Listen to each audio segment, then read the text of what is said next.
Hello, this is Lisa Russick with the podcast We're All Psychic, and who are you? I forgot to introduce you, Donna. Donna Murphy. With the podcast We're All Psychic. I'm Lisa's sidekick from this podcast. Love my sidekick. And we have a guest today. Her name is Jody. And if you're looking and watching, this is a video on Spotify and YouTube. She has got the coolest background ever. It's natural. It just happened that way. And it's so cool. We were not going to tell you how it happened. She told us, but we're not going to tell you. So, Jody, we'd love to ask you a question right away. Do you think we're all psychic? Absolutely. I think we're born with it. So how'd you get there? Why do you think that? I think it's something we all possess. And if you look back even moments in your life, you will have what we call intuition, right? Moments of knowingness.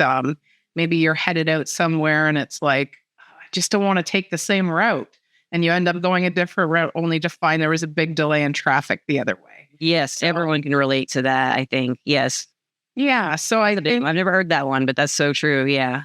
Yeah. So I think it's a natural ability that we're all born with. I feel that maybe our upbringing, society, our environment might suppress that. Our logical, egoic mind comes in to suppress it.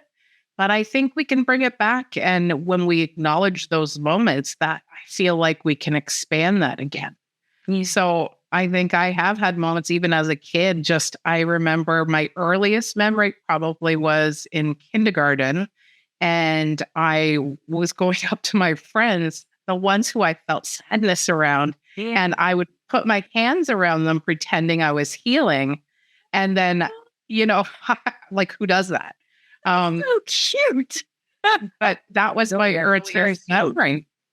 Like this knowingness of feeling that emotion around people. And I think a lot of us are empaths, especially, and who are anyone who answers yes to this question, I think thinks we're all empaths too. They kind of go together, I think, anyway. Absolutely. And even if you're unsure, like I'm sure you've had a moment where you've walked into a crowd or into a building or somewhere where you felt like, I can feel the excitement in here, or maybe it's opposite. I can feel like, I got to get out of here. Yeah.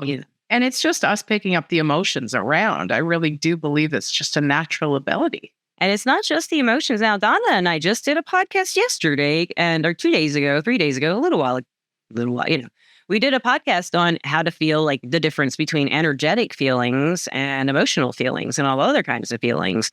So, I think it's interesting that you brought that up because that to me would be like an energetic feeling, maybe.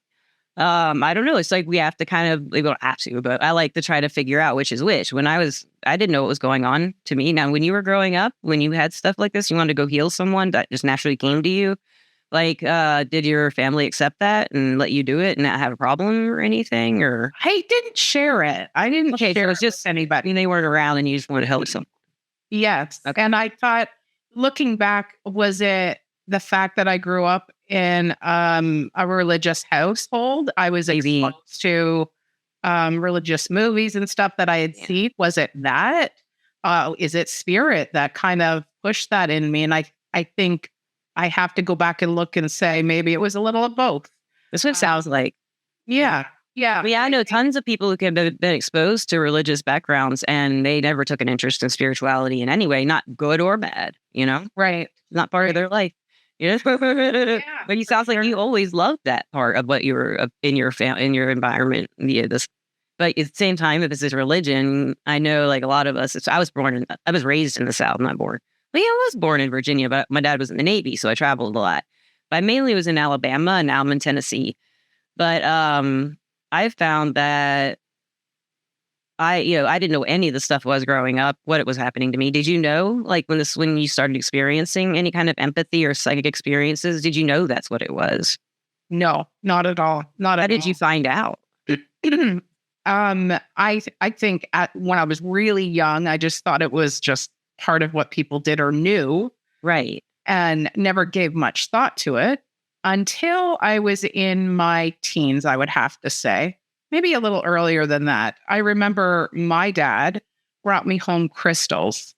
And it was like, here's an amethyst and here's pyrite. And he thought it was really cool. And it was like, that was my opening.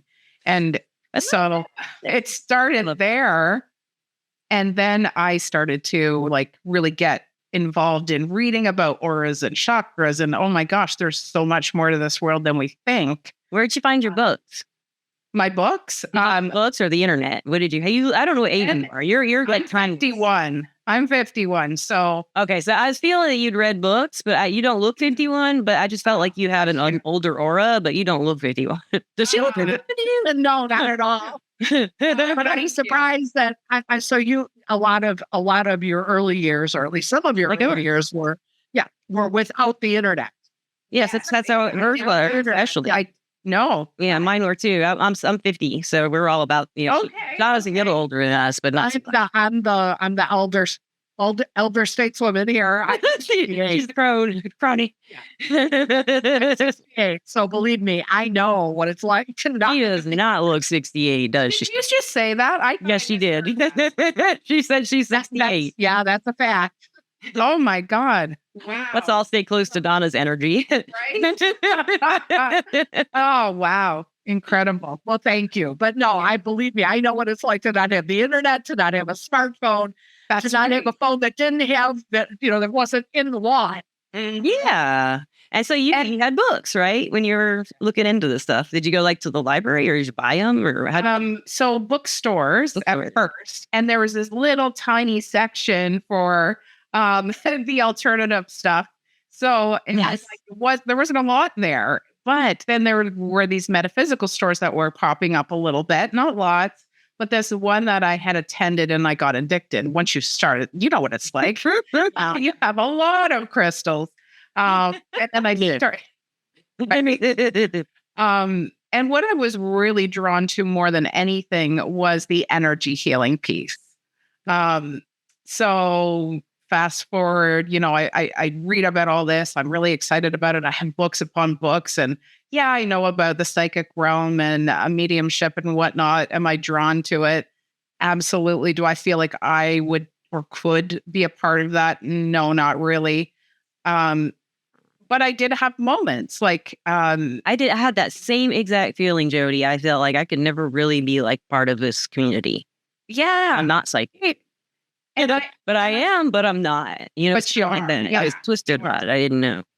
And that's where I think ego comes in and kind of squashes our intuition. Yes, well, I was also told that wasn't a thing, but my parents didn't care. They just thought it was cool, whatever. That I had a belief system. I think they were just happy I had one.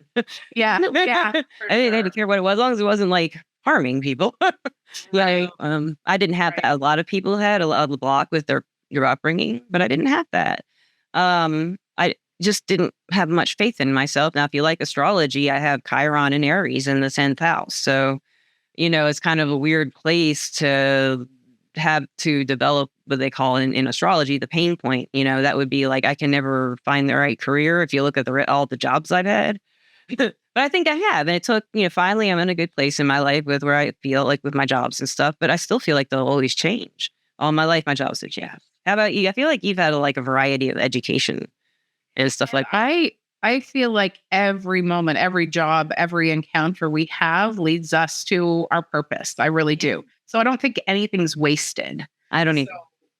I was always drawn to helping people. So for me, I spent almost 30 years in the medical field. Wow. I started off when you said you were in the medical field before the podcast, I didn't realize it was 30 years. Almost, yeah. Wow. What did you do? Yeah, I was in labs. So I did blood work and ECGs. And I actually, for a couple of years, I taught at a college as well. I taught phlebotomy and electrocardiology. So I think every moment prepared me for going forward, because in psychic abilities and mediumship, spirit uses your life experiences. Yes. Yeah. So, I agree with you. Yeah. Right. So for every moment, I think they were like building a catalog. It's like, we know what we got for you. And I think there was always that draw to it. I always had psychic parties. Invited a psychic over, had my friends. I was like, oh my God, right? Yeah, fun. So ever since, I think my first actual psychic reading that I had done for myself was when I was 16. And it was like, you had to have it done every year, right? Like it was just one of those things. It was so cool. That's so cool. Yeah. But yeah, so I fast forward. I guess I have to also mention that my dad was Catholic and we grew up ourselves as Protestants. So Interesting. they Yeah. didn't really support speaking to the other side. Yeah. Catholics don't usually care. I mean, I was raised Catholic. From what I know, they didn't care. Catholics I was around didn't care. It was a miracle. Yeah, well, yeah. It took a little bit to shift that mindset. Yeah. And I think because it was like when they're gone, you like they're in their peaceful place. You don't. Right. You don't interrupt to it. They've gone to heaven. Right. And that's why you put the dollars on the either money on the Absolutely. stone or pour some liquor on it or something for them to say thank you for coming. Yeah. Absolutely. And I think it was do you know Janet Nahovec? She was a very well-known medium, and she was a teacher as well. But prior to that, she was a Catholic nun. Oh, yeah, I'm going to read about her. You have to. But one of her statements, she had said in an interview that I had watched, she'd said in her belief system, it was okay to talk to God and angels, but not to the people we love so much here. And it was just like this light went on. I was like, it's okay. And I felt another layer kind of fade away for me. So it was like, this is okay. You know, and it is. And as long as you're coming from a heart-centered space. You had some doubts personally. That's what you were saying, having been raised in another religious kind of atmosphere. Yeah. I thought the doubts were around you, but you were pretty sure from the beginning, but you did have the doubts. So how did that kind of resolve itself, just through time and just more observation and stuff like that? Your own spiritual gifts coming up. Mm-hmm. And you get, there's so much to it. Like there's that piece, but there's also your own self. So if you're working on, and a lot of people who are empathetic work on their self awareness or their worthiness. Do you know what I mean? It's the hardest thing to do for us, so we have to, or else we're just kind of fall to pieces. Most of us, not some people, just really confident, you know, naturally. I wish we were, right? Yeah. But there was that piece of worthiness, that piece of should we do this based on religion, and then I had all the medical people who kind of were serene. Anyway, you're going to leave a full-time job and pursue. Actually, I opened up a wellness center, and I started with the energy healing. Cool. Yeah. So I had asked Spirit what the name should be. And Elton John's song came on, and part of the song in the chorus was "In This Calm Surrender." And I'm like, there's the name, Calm Surrender. Yeah. Oh, geez. That's a perfect name. Yeah. That's beautiful. Oh, yes. So little did I know that name wasn't just a name, but a message, a very profound message, a very strong message to me that later on, which happened quite quickly, like within a couple of years, that the message was in order to connect to source, connect to spirit, you do have to surrender. You have to disconnect from the outcome. You have to trust. That's exactly true. So absolutely true. It really was a message, not just a title. And I had got into mediumship after, doing some energy healing. And Lisa, much like yourself, I had done so many courses, so many certificates, so many things like, I don't know what I want to do or where I belong. So, I didn't do spiritual stuff, certificates and stuff. I did multiple jobs. And yes, you did like Maple. Okay, you're saying you have a lot of interests like me. Oh my gosh, yes. And I had taken, I love art as well. So I did the permanent makeup. So the brows, I did that course. I did the tattooing the eyebrows and stuff. Oh, that's really good money too. I'd be scared to do that. I think. I don't know. You want to know what? You're brave. That was the time, because people have a hard time meditating. I found that was the time where I could. So you had to zone out and just do it. Yeah, wow, that's amazing. Yeah. So I did multiple things, and then a lot more in holistics. I did what I started was with Shampasage, the Ayurvedic Indian head massage. I have read about that. Yeah. it's incredible. And I still love it to this day. So I started there. And for me, I couldn't just do Reiki. I had to do something. I had to touch people. Yeah. So I infused the Reiki because I did Reiki level 1 and 2. I infused Reiki into this massage. And then I started seeing these impressions, these images. And I was like, oh my God, I know there's something to this. But your ego says, no, don't say it. You might be wrong. Or just your But- yeah. Yeah. Who do you confirm this with? Who do you validate? Yeah. You have to validate it with yourself. I mean, ultimately, right? But that's the hardest person to convince for me personally is myself, because it's like I don't have proof to myself. But then when I got it, I was like, yeah, that is proof to me. I had to really figure out what proof to me would be for mediumship. And it was other people telling me that what the spirit said to me to tell them was right. And it happens over and over and over and over and over and over. Yeah, when it happens that often, I just can't deny that it's actually happening. And Then you trust it. Yeah. Then you trust it. Yeah. And I think it is getting over the hurdle. And finally, I did start to share what I had seen and people were connecting. yeah. And then I do believe in God. I never try to push my beliefs on anybody, whatever people believe in. It's like insert what you believe in. But I did have this conversation with God. And I said, okay, I now know what I want to do. And I do think we have to get specific and say what we want because they want to help us. Yeah. So I said, God, this is what I want to do. I want to help people connect to their loved ones on the other side through real validations. I want to restore faith and show them that the love continues on long before and after. And there's still, I want to yeah. help people remove any sort of blocks or past traumas and help people shift That's into the best amazing. life. Yeah. So I think my intention for all readings is exactly that. Everything. So, and this is how quick it can happen. So then the next day, I wake up, I get this download, and it's like, are you ready? And I said, I am. I knew exactly what they were saying. And I say they because it felt like a team. Yeah, like a spirit guide team. Yeah. Yes. I call them they too. Yeah. Okay. There's something separate. Right, Like my two guides that I always work with, I still call them they. Something else. You know what I'm talking about? Yeah. Like I you don't, Jody, maybe, but I have two spirit guides named Sam and Morgana that I work with constantly in my readings and work. And Donna knows them well. And like the podcast cover is Morgana, the cat. But like,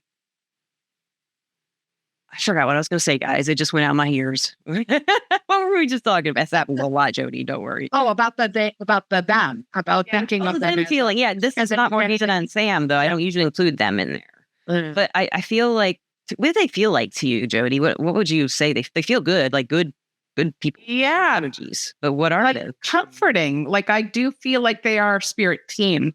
I think we have more than we realize. I really do feel it. Right. And I've had people on the podcast say that too, that they found that. Yeah. Yeah.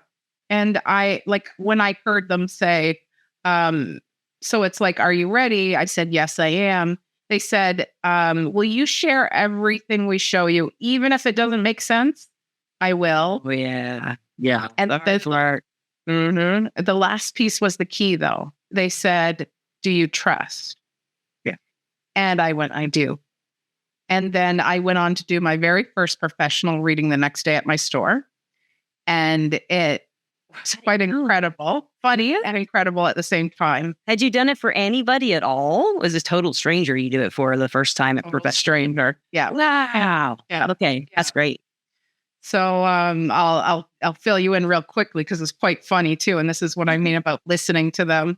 So I was really excited to do this. I was nervous, of course, but excited at the same time. And we actually brought in this lady's cat. And I was going on to describe the personality of the cat. The cat's really unusual, but there's something physically unusual about the cat too. And she said, oh yeah, he had this short tail. Great. I said, I see a black cat with white. She said, oh yeah. And then Spirit showed me the outline of an old boot. And I pushed it aside because I thought, what does that have to do with this cat? So she goes on to continue to say, yeah, he was one of my favorites. You know, he was black with little white paws. Then we called him Boots. So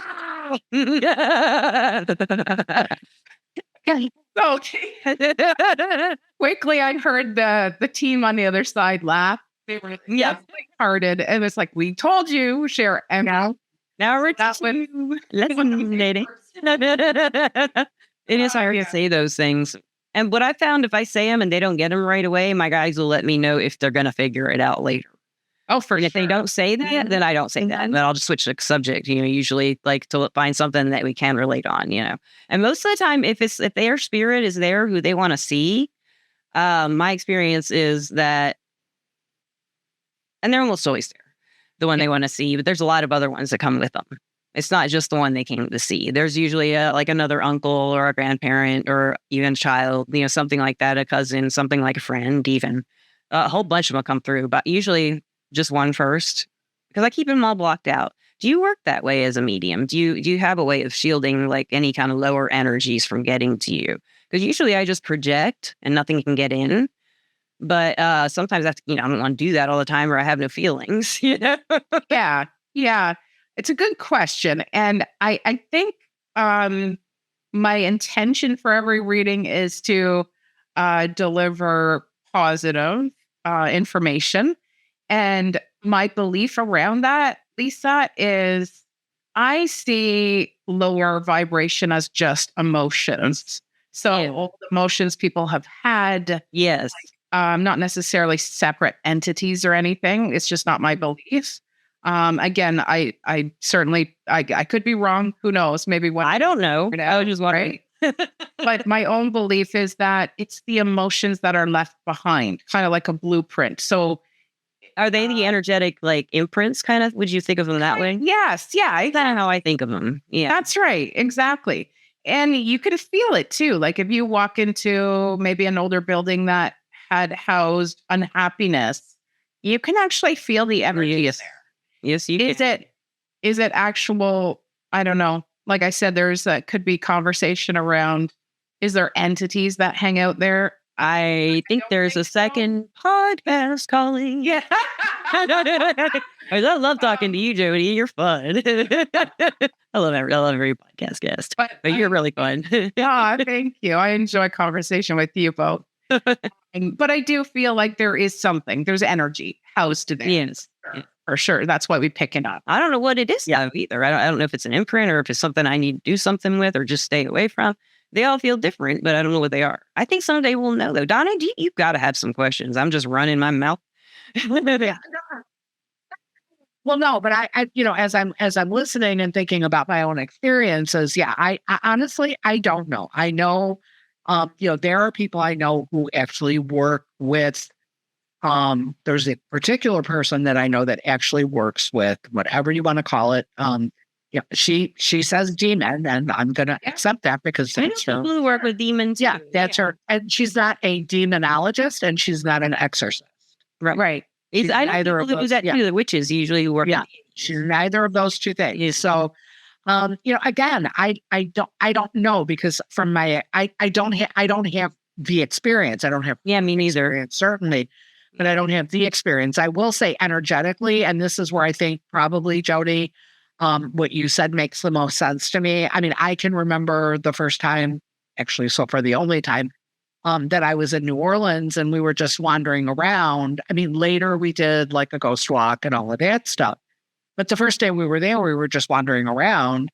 And of course, we're in the French Quarter and we're looking at the different buildings and all this stuff. And I stopped at one. And, if you've been, pretty much there's nothing up front, street side. Everything is hung.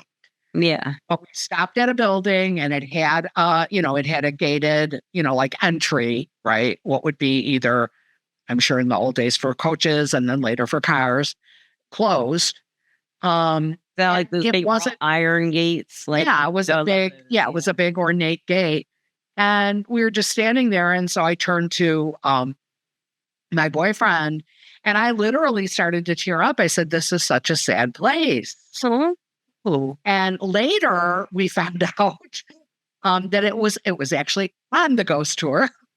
And it was a place where there had been like a kind of a tragic and kind of a dark, So I just think of do I know if there was an entity there? I don't know if there was an entity there. I didn't see a ghost. Right. That could be a limitation of mine. That could be, again, it's my experience. that really very quick and very intense feeling of sadness, that energy was there. Because I know it wasn't me. I was, You I wasn't, yeah. yeah, I wasn't carrying something with me. It was there. Yeah. So I think I am more aligned with what Jody described, and I think, Lisa, what you've described. That's been my experience of the energetic aspect of whether of what's there. It's a feeling. Whether that's residual, yeah. But they don't Whether have that's any residual. control. Those energies, Yeah. whatever they are, they don't seem to have much control or power. Unless they get into my psychology, but I've gotten through that already. That happened when I was younger. Like those energies, I got curious about them, say, and I wanted to go look into them. What are those things? What am I feeling? I want to feel more of it. No, I don't. No, I don't, Lisa. Don't do it. But I do get curious because it's like, what is this? Find out. Yeah, yeah. And sometimes you don't need to you just need to shut that door and say, "Oh, go away." And I figured that But it is a valid question when you're experiencing something that's unusual, unique. First time experience. I think it's your first response may not be fear. It may simply be curiosity. Mine always was. Yeah. Not now when I was younger and stuff, but like I'd see things in the dark, and I was afraid of the dark because of that. And I've heard that. You too, Jody? Oh, absolutely. Oh, yeah. How about you, Donna? You too? Yeah, I wasn't real good. For me, it wasn't real visual. A couple of times visual, but usually not. Were you afraid of the dark? Oh, yes. All three of us were afraid of the dark. Now that's fascinating. I started asking people that on the podcast. Yeah. Fascinating. That was terrifying. And not so much. And not so much now. Not now, occasionally. Yeah, occasionally. But I'm the same. I still sleep with the lights on. I have lights on too. I don't sleep in the pitch dark. Yeah. But Donna, I agree with when you said residual energy. That's kind of exactly what, like the imprinting left behind. Or, residual. Yeah, it's something. Some people can see it's like an art. Yeah, it's like an artifact. Yeah. I didn't get a sense that there was any intelligence behind it. By intelligence, I mean there was nothing that like a soul or a being or anything like that. I didn't get the sense of like a person wanting me to feel sad or showing me a reason to be sad. I guess that's how I would guarantee. Just in the energy. Yeah. That's really crazy, man. The house that was on the ghost tour, and you just happened to walk up on it, and then you and then I'm like, oh my your boyfriend must have been just like or did he already know? It's like, we were here before. And then that's when they talked about like the history part of it, why it's considered one of the, haunted places of many haunted places that there are in New Orleans. I would love to go there. Like, I love all that stuff too. Yeah. I've never been, so I'll have to. Go. I want to, definitely. Definitely. Where are you, Jody? Where in the world are you? I'm in Ontario, Canada. Oh, goodness. I'd love to go and visit you. I've never been to Canada. Yes. Every Canadian I meet, I love. I would love to go to Canada. I love the Canadians I meet. I love them. I've worked. I'm a jeweler too, and I used to send a lot of jewelry to Canada because I would do I would make them pay the fee. Yeah, that's awesome. The post office can arrest me now. I didn't make them pay the import fee because I marked it as a gift. Nice. But everyone I worked with from Canada was just great. And in video games, I always found the Canadians to play with and stuff like that. I've always loved the attitudes. Yeah, that's really. So what do you do right now in your life, Jody? What kind of stuff are you up to? I'm full-time psychic medium. So we have a website, or where can the listeners maybe find you and get a... Yeah, jodyreidmedium.ca, JODYREID medium.ca. And I will put that in the description of the podcast listeners and watchers. Is there anything else you want in there? Or do you have a social media tag or anything? I do. It's Jody Reid Psychic Medium, and that's for both Instagram and Facebook. Okay, I'll put that in the description too, guys. Yeah, I do. What's dear to my heart is platform mediumship. So the gallery readings. Yeah. I love that. There's something. Wait, gallery readings. What's a gallery reading? I've never heard of that.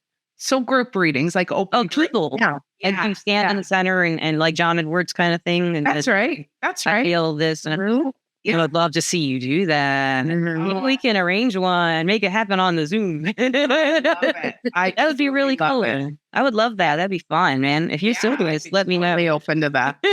That'd be fun. Yeah. And Gosh, well, at this point, I do want to thank our sponsor, Everclear. Everclear is an advice app and website. And you can get advice from psychics and empaths to get the clarity you need to create the life you deserve. And Donna and I are both on Everclear as advisors. And I am Lisa Russick. And I am Maria M. Maria? Maria M. Not to be confused with Miriam, but she's also right. But it actually looks like it looks like Maria. Like, that's funny. My nose is itchy because my cat. It's just I petted him and his hair is all going up my nose now. So I'm like, oh well. Right at the end of the podcast, I'm all picking my nose and sneezing, and I've got them flying around, but they're not on screen. They're like they're jumping on your hair floating. Yes. This is what I've got. I would love to ask Jody, do you have can you think of any advice for Jody to give our listeners and watchers, Donna?